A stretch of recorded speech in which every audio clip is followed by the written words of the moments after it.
السلام علیکم ورحمۃ اللہ وبرکاتہ۔ سامعین و ناظرین، میں شمشاد قادری آپ کی خدمت میں قرآن اور حدیث کی روشنی میں۔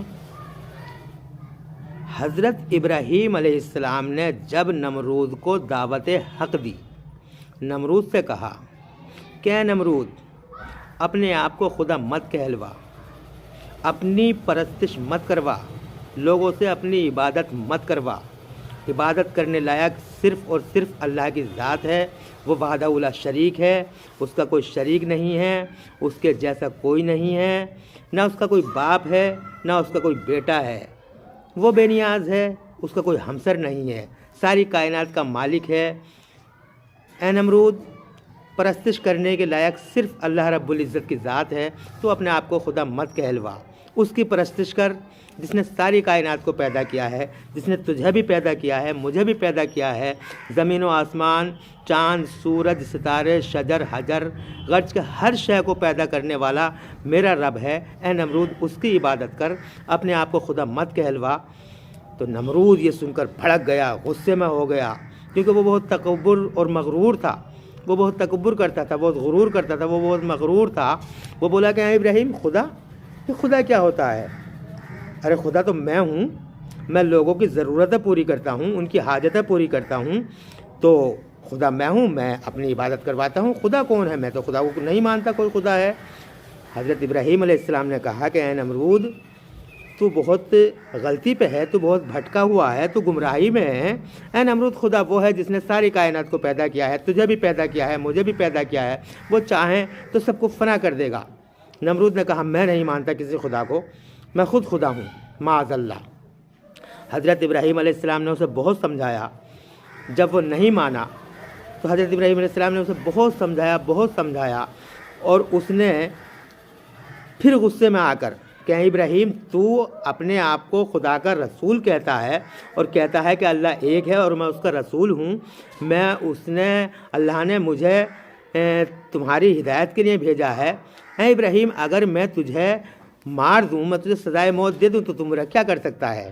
حضرت ابراہیم علیہ السلام نے کہا کہ اللہ رب العزت کی طرف سے اگر میری موت آئی ہوگی تو تم مجھے مار سکتا ہے، ورنہ کوئی طاقت ایسی نہیں ہے جو کوئی مجھے مار دے۔ نمرود نے کہا کہ میں تجھے ابھی مار دوں گا، لہٰذا میں المختصر بات کر رہا ہوں۔ نمرود نے حکم دیا کہ اسے آگ میں ڈال دیا جائے، یعنی ابراہیم علیہ السلام کو آگ میں ڈال دیا جائے۔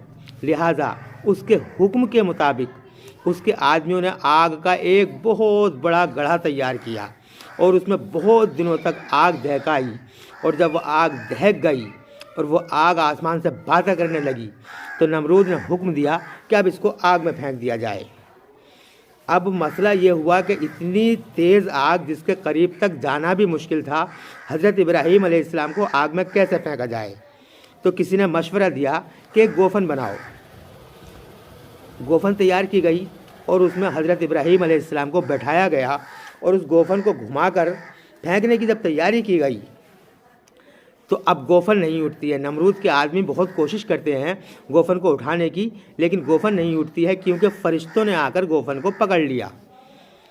فرشتوں نے آ کر گوفن پکڑ لیا، اور جب وہ لوگ گوفن کو اٹھاتے تھے تو فرشتوں اس کو پکڑ کے دباتے تھے اور گوفن نہیں اٹھنے دے رہے تھے۔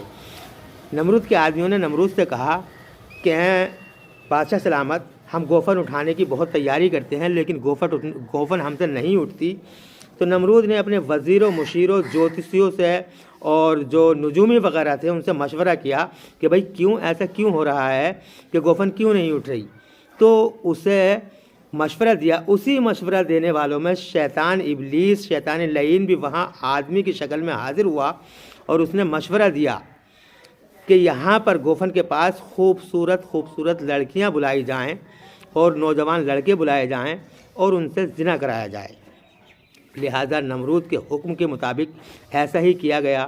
خوبصورت لڑکیاں بلائی گئیں، نوجوان لڑکے بلائے گئے، اور وہاں گوفن کے پاس ان سے زنا کروایا گیا۔ جب وہاں زنا ہوا تو وہ فرشتے جو اللہ تعالیٰ کے تھے، جو گوفن کو پکڑے ہوئے تھے، وہ فرشتے وہاں سے ہٹ گئے۔ جب وہ ہٹے تو گوفن اٹھ گئی۔ جیسے ہی گوفن اٹھی اور اٹھنے کی تیاری ہوئی، حضرت جبرائیل علیہ السلام حضرت ابراہیم علیہ السلام کی خدمت میں حاضر ہوئے اور کہا کہ اے اللہ کے خلیل، یہ لوگ آپ کو آگ میں ڈال رہے ہیں، میں اللہ کے پاس جا رہا ہوں، میں اللہ کے اتنے نزدیک جاتا ہوں، میں اللہ کے اتنے قریب جاتا ہوں کہ کوئی اتنے نزدیک نہیں جا سکتا جتنے نزدیک میں جاتا ہوں۔ اگر آپ کو کوئی فریاد کرنی ہے، کچھ کہنا ہے، اللہ تعالیٰ کی بارگاہ میں کچھ شکایت کرنی ہے، تو اے ابراہیم آپ مجھ سے کہہ دو، میں آپ کی فریاد اللہ سے کہہ دوں گا۔ حضرت ابراہیم علیہ السلام نے کہا کہ اے جبرائیل، کیا میرا رب مجھے نہیں دیکھ رہا ہے؟ اے جبرائیل، مجھے کچھ کہنے کی ضرورت نہیں ہے کیونکہ میرا رب مجھے دیکھ رہا ہے۔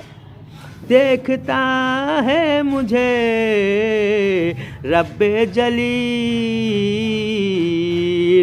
کہ آگ میں پڑتا ہے اب اس کا خلیل۔ اے جبرائیل، مجھے کچھ کہنے کی ضرورت نہیں ہے، میرا رب مجھے دیکھ رہا ہے۔ لہذا ان کا کامل ایمان اللہ پر تھا، انہوں نے اللہ سے مدد مانگی تھی اور گوفن کو پھینک دیا گیا۔ جب گوفن پھینکی گئی اور حضرت ابراہیم علیہ السلام آگ کے گڑھے میں جا کر گرے تو اللہ کے حکم سے آگ گلے گلزار ہو گئی، آگ پھولوں کی سیز بن گئی، آگ پھولوں کا بستر بن گئی، اور آگ نے حضرت ابراہیم علیہ السلام کے جسم کا ایک بال بھی نہیں جلایا، ماشاءاللہ، کیونکہ انہوں نے صرف اللہ سے مدد کی تھی۔ وہ اللہ کے پیارے تھے، اللہ کے خلیل ہیں، تو ان کو آگ بھلا کیسے جلا سکتی ہے؟ اللہ تعالیٰ نے ان کی حفاظت فرمائی، اللہ سے مدد مانگی اور اللہ نے ان کی مدد کی، اللہ نے ان کی حفاظت فرمائی۔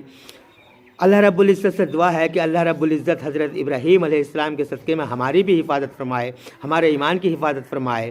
اللہ رب العزت ہمیں ایمان پر ثابت قدم رکھے اور ایمان پر قائم و دائم رکھے۔ پروردگار عالم ہم سب کو صراط مستقیم پر چلنے کی توفیق عطا فرمائے، آمین ثم آمین۔ دوستوں سے میری گزارش ہے کہ دوستوں اگر میری ویڈیو اچھی لگی ہو تو پلیز ویڈیو کو لائک کریں، شیئر کریں، اور میری آپ دوستوں سے گزارش ہے کہ چینل کو سبسکرائب کریں۔ خدا حافظ۔